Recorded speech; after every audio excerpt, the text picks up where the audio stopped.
Strese gelince hayatımızda her zaman stres olabiliyor tabii ki. Ve duygularımızı zaman zaman bastırıyoruz. Zaman zaman değil, bütün hayatımız boyunca bastırdığımız duygularımız var. Bunların bazen farkındayız, bazen farkında değiliz. Çeşitli tabii ki rahatlama yolları, stresi giderme yolları var.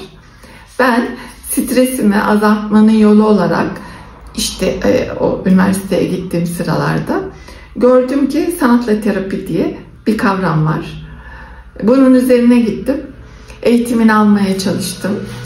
Biz orada eğitim alırken orada kendimiz de terapi almış oluyoruz. Kendi üzerimizde de bunu deneyimliyoruz. Bu deneyimlemenin sonucunda hemen fark etmediğim bazı şeyler var. Benim yıllardan beri süren maküler amiloidoz denen bir deri hastalığım var. Deriye protein birikmesi. Bunun tedavisi yok. Ben durup arada işte birkaç senede bir doktora giderdim. Doktor antihistaminikler veriyor, işte yatıştırıcı kremler veriyor, merhemler veriyor, gönderiyor. Bunlar geçici çözümler. Hiçbir zaman benim kaşıntımı tamamen yok etmedi.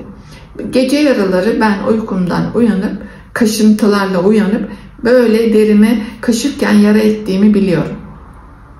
Kışı ayrı, yazı ayrı. Bazı dönem hafif azalır gibi olur ama tekrardan kaşıntılarım olur. Etek giyemezdim, utanırdım, bacaklarım yaralı gibi oluyor falan diye. Ve deri savunmaya geçiyor o kaşıdığınız için. Kahverengi böyle çatlak bir görüntü olmaya başlıyor. Bir gün ben baktım, böyle sanatla terapi eğitimi bitmişti. O da bugüne kadar fark etmemişim. Benim kaşıntılarım falan yok. Kendimi takip ettim, kaşınmıyorum. Sonra sanatla terapi eğitimi aldığım hocaya sordum, böyle benim böyle bir durumum var diye. Bu eğitim sırasında da sanatla terapinin deri hastalıklarında, psikosomatik hastalıklarda da iyileştirici etkisinin olduğunu duymuştum. O yüzden ona sordum. O da dedi ki, deri ikinci bir dildir. Eğer sen duygularını ifade etmiyorsan, bastırıyorsan, vücudun beni duy diye konuşuyor. Vücudun derin konuşuyor. Derin eskiden öyleymiş, sen duygularını sözel olarak ifade etmiyormuşsun.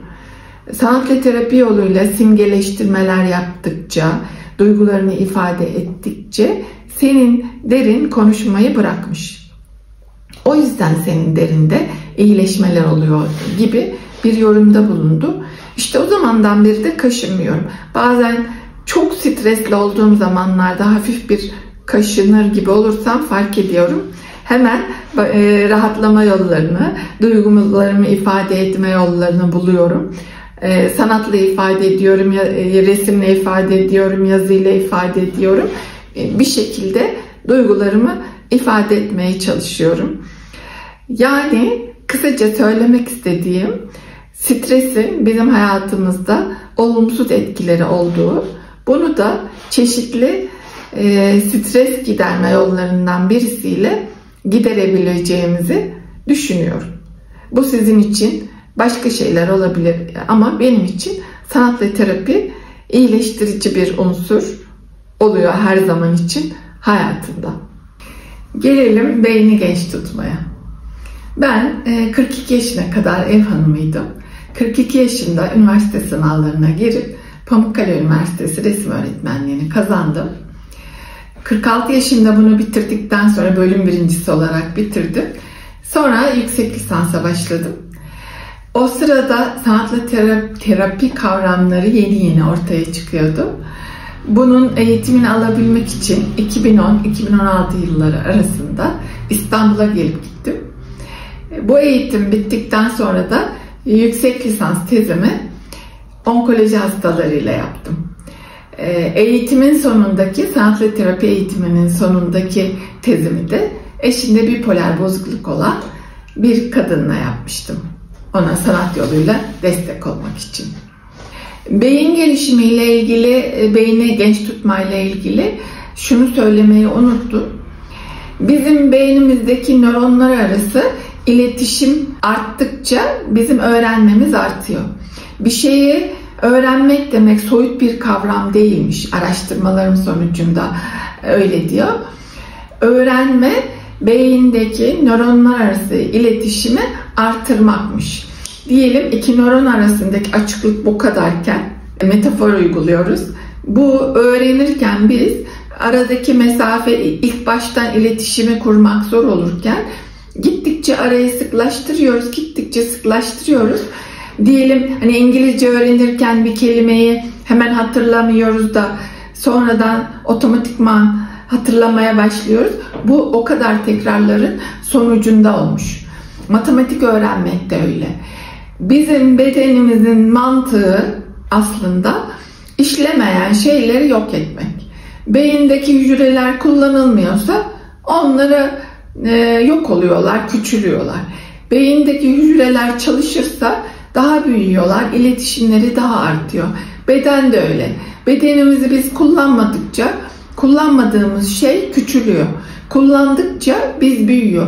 Felçli birisini gördüğümüzde diyelim yaşlı olmasın, kolu alçıya girsin birisinin. Alçıdan çıktıktan sonra o kolun inceldiğini görürüz. Çünkü o kol çalışmamıştır. Kas çalışmadığı zaman kendini küçültüyor. Bütün bedenimizin mantığı öyle. Hani bizim eskilerin söylediği bir söz var. İşleyen demir ışıldar gibi.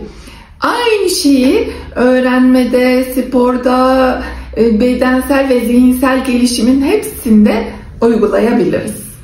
Kısaca toparlayacak olursak, benim hayatım neredeyse bir challenge, yani meydan okuma gibi geçmiş. Zihinsel faaliyetlerimi arttırmak için bir şekilde öğrenmek, geliştirmek için uğraşmışım. Bedenimi herhangi bir zorluk karşısında da pes etmemişim. Bir şekilde geliştirmek için uğraşmışım. Kilo almaya müsaitim dedim. Benim bünyem böyle, ben zaten su içsem yarıyor dememişim. Vücudumun daha zinde ve daha sağlıklı olması için gayret sarf etmişim. Sonra yüz yogası yapmışım, spor yapmışım, beslenmeme dikkat etmişim, uykuma da dikkat etmişim.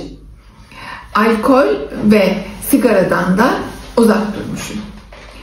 Benim yüzümü iyileştiren yalnızca yüz yogası mı? Ben bütünsel olarak mı bakıyorum?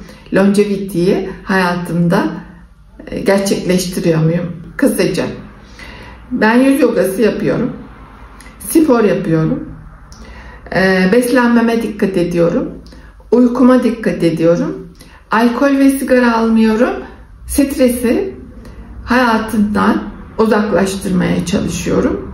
Hemen hemen hepsini anlattım. Unuttuklarım da olabilir. Eğer genç ve dinç kalmak istiyorsak bunların hepsini hemen hemen hayatımıza sokmalıyız.